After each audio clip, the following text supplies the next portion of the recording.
Hi everyone, welcome to my channel. నా పేరు శైలజ. నేను నా బిజినెస్ వర్క్ మీద కొన్ని రోజులు చైనాకు వెళ్ళడం జరిగింది. ఇది ఒక బిజినెస్ ట్రిప్ లాంటిది. అందులోనూ ఇప్పుడు కాంటెంట్ ఫేర్ కూడా నడుస్తుంది. అది కూడా నాకు నా బిజినెస్ గ్రోత్కి చాలా యూస్ఫుల్గా ఉంటుందన్న ఉద్దేశంతో కాంటెంట్ ఫేర్ నడుస్తున్న టైంలో నేను చైనా విజిట్ చేయడం జరిగింది. ఆ టైంలో నేను ఎక్స్ప్లోర్ చేసిన విషయాలు ఏదైతే ఉన్నాయో అది ప్రతి ఒక్కరికి యూస్ఫుల్గా ఉంటుంది. మీకు నా ఛానల్ ద్వారా చాలా కొత్త విషయాలు నేను చూపించబోతున్నాను.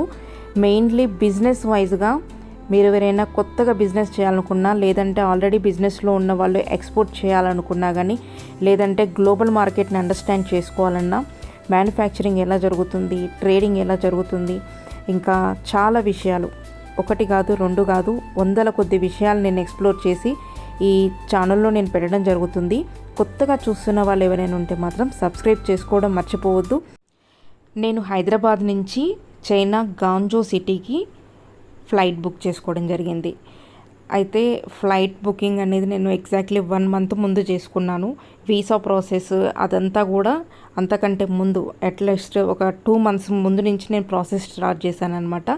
ఈ 2 months ముందు ఇంకా 6 months ముందు నుంచి నేను ఎవ్రీ డే మార్నింగ్ వాకింగ్ చేయడం అనేది స్టార్ట్ చేశాను. ఎందుకంటే ఇక్కడ డైలీ 10 kilometers అయినా నడవగలిగితే తప్ప మనం ఇక్కడ సర్వైవ్ కాలేమన్నమాట. మనం వచ్చిన పర్పస్ ఫుల్ఫిల్ అవ్వదు, అంత నడవాల్సి ఉంటుంది. అలా అని కొంచెం వాకింగ్ ప్రాక్టీస్ చేసుకొని అలా వార్మప్ చేసుకొని నేను 6 months నుంచి ప్లాన్ చేసుకుంటే ఈ ట్రిప్ ఇంత సక్సెస్ఫుల్గా కంప్లీట్ అయిందనమాట. అప్పటి నుంచి నా సప్లయర్స్ కానీ కొత్త సప్లయర్స్ని కాంటాక్ట్ అయ్యి వాళ్ళ దగ్గర అపాయింట్మెంట్స్ తీసుకొని ఎన్నో విషయాలు ఎక్స్ప్లోర్ చేసి కొన్ని విషయాలు నేర్చుకొని ఇలాంటివన్నీ తెలుసుకొని ఫుల్ నాలెడ్జ్ తీసుకొని నేను ఇక్కడికి గాంజో సిటీకి రావడం జరిగింది. కానీ ఈ నాలెడ్జ్ ఏది ఉపయోగపడలేదు. చైనాలో దిగిన రోజే మేము అడ్డంగా మోసపోయాము చైనా వాళ్ళ చేతిలో. అది మాత్రం చాలా హారబుల్ సిచ్యువేషన్. పోలీసులు కూడా వచ్చారనమాట. ఫైనల్లీ చైనా పోలీసులు మాత్రం హ్యాట్స్ ఆఫ్ అండి. ఒక 5 minutesలో కంప్లైంట్ రేజ్ చేసిన 5 minutesలో వచ్చి సేవ్ చేయడం జరిగిందనమాట. అది మాత్రం తలుచుకుంటేనే భయం వేస్తుంది. చైనాలో దిగగానే ఒక సిచ్యువేషన్ జరిగేసరికి చాలా భయపడిపోయాను అనమాట. ఇంకా ఈ 15 days ఎలా గడపాలి, ఇలానే ఉంటుందా సిచ్యువేషన్ అనుకున్నాను. కానీ చాలా బాగా జరిగింది ట్రిప్ మాత్రము. అయితే ఈ సిచ్యువేషన్ ఏంటని అనుకుంటున్నారా? ఏముంటుందండి, మనము ఎప్పుడైనా కానీ ఒక రైల్వే స్టేషన్ కానీ ఒక ఎయిర్పోర్ట్లో కానీ దిగగానే ట్యాక్సీ డ్రైవర్లు వస్తారు కదా, అలాగే వచ్చారనమాట. వచ్చి పక్కనే హోటల్ ఉంది యాక్చువల్లీ, కానీ అది వాళ్ళు దూరం ఉందని చెప్పేసి అబద్ధం చెప్పేసి మమ్మల్ని ఆలోచించుకొని ఇవ్వకుండా 200 yuans అని చెప్పారనమాట. యాక్చువల్గా అది 20 yuans దానికి ఛార్జ్. కానీ మా దగ్గర డబ్బులు లేకుండేది, ఇంకా మనీ కన్వర్షన్ చేయలేదు మేము. మా దగ్గర 60 yuans ఉన్నాయి, 60 yuans తీసుకెళ్ళమని చెప్పాను కానీ వినలేదనమాట. అలా వాళ్ళు చీటింగ్ చేసేసి తీసుకెళ్లారు. హోటల్లోకి దిగాక ఆ హోటల్ వాళ్ళు అతను పట్టుకొని 200 yuans ఎలా తీసుకుంటావు, ఫారినర్స్ అయితే వాళ్ళ దగ్గర అలా చీటింగ్ చేస్తావా అని వాళ్ళు సేవ్ చేశారు మమ్మల్ని. ఒక చైనీస్ దగ్గర మోసపోతే ఇంకొక చైనీస్ వచ్చి మమ్మల్ని సేవ్ చేశారనమాట. హోటల్లో సర్వీస్ మాత్రం బాగుందండి, ఇంకా నీట్గా కూడా ఉన్నాయి. రేట్స్ కూడా చాలా రీజనబుల్ అనిపించింది నాకు. ఇంకా వైఫై సర్వీస్ కూడా ఉంది, కాకపోతే అది మనకు సంబంధించినవి ఏవి రావన్నమాట యాప్స్. ఇంకా టీవీ ఉంది కానీ మన ఛానల్స్ ఏవి రావు. వాళ్ళ ఛానల్స్ ఏమైనా వస్తాయా అంటే వాళ్ళకి పెద్దగా ఛానల్స్ లేవు. ఒకసారి 2 సార్లు టీవీ పెట్టి చూసాము, మాకు ఏమీ అర్థం కాక పక్కకు పెట్టేసామన్నమాట. ఒక యాడ్స్ ఉండవండి సిటీలో. ఎక్కడికి వెళ్ళినా ఒక అడ్వర్టైజింగ్ బోర్డు, హోర్డింగు మెట్రోలో కనపడము, బస్సులో కనపడము, బస్ స్టాండ్లోనూ అసలు ఎక్కడ ఒక్క హోర్డింగ్ కనపడలేదు. కనీసం వాళ్ళ పొలిటీషియన్స్ వాళ్ళ ఫొటోస్ పెట్టుకోవడము అలాంటిది కూడా ఎక్కడ జరగలేదు. కనీసం వీళ్ళ దేశ అధ్యక్షుడు ఫోటో కూడా వాళ్ళు ఎక్కడ పేస్ట్ చేసింది అనేది లేదనమాట. ఇక్కడ ఏసీ ఆన్ చేయాలన్నా ఒక కోర్స్ చేయాల్సిన అవసరం వచ్చింది. ఇక్కడ మరీ ఏసీ రిమోట్ మీద కూడా ఇంగ్లీష్ లెటర్స్ లేవండి. అక్కడ ఆన్ ఆఫ్ స్విచ్ కూడా ప్రతిదీ చైనీస్లోనే ఉందన్నమాట. మరీ దారుణం. ఎక్కడ చూసినా కానీ అంతా చైనీస్ లాంగ్వేజ్లోనే ఉంటుంది. కానీ లాంగ్వేజ్ ప్రాబ్లం అయితే అస్సలు అవ్వలేదు. ఇక్కడ సిగరెట్ స్మోకింగ్ ఎక్కువగా ఉంటుంది. అందుకే ఇక్కడ హోటల్ రూమ్లో ఫైర్ సేఫ్టీ అలారం ఉంది, ఇంకా ఫైర్ సేఫ్టీ మాస్క్ అని, ఎమర్జెన్సీ ఎగ్జిట్ అని ఇలా పెట్టారనమాట. ఇక్కడ నాకు హోటల్లో బాగా నచ్చింది ఏంటంటే వాటర్ ఎన్నిసార్లు అడిగినా కానీ ఇస్తున్నారు, అది రోబోతో పంపిస్తున్నారనమాట. ఇంకా క్లీనర్స్ కూడా రోబో క్లీనర్స్ యూజ్ చేస్తున్నారు. ఆటోమేటిక్గా రోబో ఒకటి క్లీన్ చేసుకుంటూ వెళ్తుందనమాట. క్లీనింగ్ మాత్రం చాలా క్లీనింగ్ ఉంది. ఇంకా నాకు బాగా నచ్చిన విషయం ఏంటంటే ఇక్కడ ఐరన్ బాక్స్, ఐరన్ చేసుకోవడానికి, ఇంకా బట్టలు ఉతుక్కోవడానికి ఒక వాషింగ్ మిషన్, బట్టలు ఆరేసుకోవడానికి టెర్రస్ మీద ప్లేస్, ఇవి కూడా ఇచ్చారనమాట.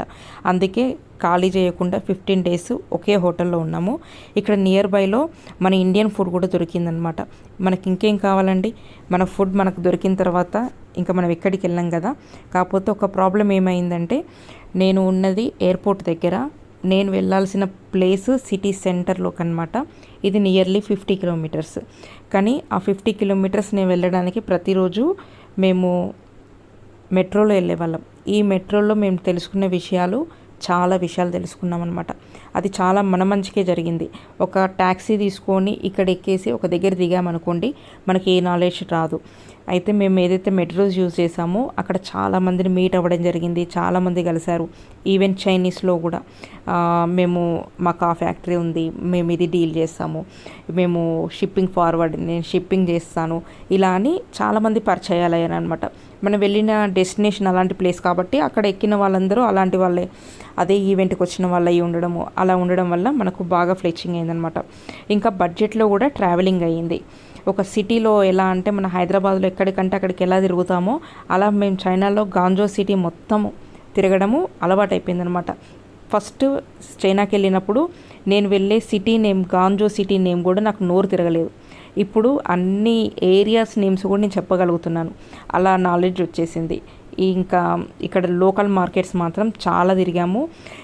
కాపీ మార్కెట్స్ ఇప్పుడు బాగా ట్రెండ్ అయింది కదా, లక్షల్లో విలువ చేసే హ్యాండ్ బ్యాగ్స్ ఇక్కడ 1000 రూపాయలు దొరుకుతాయి, ఇంకా బ్రాండెడ్ షూస్ ఇక్కడ తక్కువ రేట్లకు దొరుకుతాయి అని బాగా వైరల్ అయ్యేసరికి అవి కూడా మేము చూసామన్నమాట. అవన్నీ ఎక్స్ప్లోర్ చేసాము. ఎక్కడెక్కడ హోల్సేల్ మార్కెట్స్ ఉంటాయి, ఎక్కడెక్కడ ఏమేమి మ్యానుఫ్యాక్చర్ అవుతాయి, మనకి ఎలా ఇంపోర్ట్ అవుతుంది, వాళ్ళు ఎలా ఎక్స్పోర్ట్ చేస్తారు, యుఎస్ మార్కెట్ ఏంటి, మన ఇండియన్ మార్కెట్ ఏంటి, వాటికి డిఫరెన్స్ ఏంటి, ఇంకా చాలా విషయాలు అనమాట. వీటితో పాటుగా నా ప్రోడక్ట్స్కి, నేను చేస్తున్న వాటికి, నా సర్వీసెస్కి ఎంత డిమాండ్ ఉంది గ్లోబల్ మార్కెట్లో అనే విషయాన్ని మాత్రం నేను చాలా బాగా ఎక్స్ప్లోర్ చేయడం జరిగిందనమాట. ఇలాంటి విషయాలు, ఎన్నో విషయాలని నేను చాలా క్లియర్గా నా కళ్ళతో ఎలా చూశానో మీకు అలాగే కళ్ళకు కట్టినట్టుగా చూపిస్తూ చాలా వీడియోస్ చేశాను. కాబట్టి మీ ఫ్రెండ్స్కి కూడా షేర్ చేయడం మర్చిపోవద్దు. చాలా క్లియర్గా ఏది నేను దాచిపెట్టకుండా, ఏది ఒక విషయం ఒకలాగుంటే ఇంకోలాగా దాన్ని చేయడము అలా కూడా చేయకుండా, ఎటువంటి పాలిటిక్స్ ఇంకా లేదంటే ఇంకా విషయాలు, అదర్ థింగ్స్ అలాంటివి ఏవి నేను యాడ్ చేయలేదు. కేవలం మన పర్సనల్ గ్రోత్కి, మనం ఒక బిజినెస్లో ఒక ఎంటర్‌ప్రెన్యూర్‌గా మనం మన స్కిల్స్ డెవలప్ చేసుకోవడానికి ఉపయోగపడే విషయాలు మాత్రమే నేను తీసుకున్నాను. కాబట్టి ఇప్పుడు ఎవరైనా కొత్తగా చూస్తున్న వాళ్ళు ఎవరైనా ఉంటే మాత్రము సబ్స్క్రైబ్ చేసుకోనట్టయితే ఖచ్చితంగా సబ్స్క్రైబ్ చేసుకోండి. ఇప్పటి నుంచి నేను రిలీజ్ చేసే ప్రతి వీడియో ఇన్ఫర్మేటివ్గా ఉంటుంది. ప్రతి వీడియో ఒక అద్భుతమే, కాబట్టి అస్సలు మిస్ చేసుకోవద్దు. మీ అభిప్రాయాలని, మీ సలహాలని, ఇంకా మీకు ఏమైనా డౌట్స్ ఉంటే వాటిని, ఇంకేమైనా మీరు ఎక్స్ప్లోర్ చేయాలనుకుంటున్నారా, మీకు ఏమైనా తెలియని విషయాలు ఉన్నాయా ఉంటే మీరు కామెంట్ రూపంలో తెలియచేయండి. వాటికి నేను సమాధానాలు ఖచ్చితంగా చెప్తాను.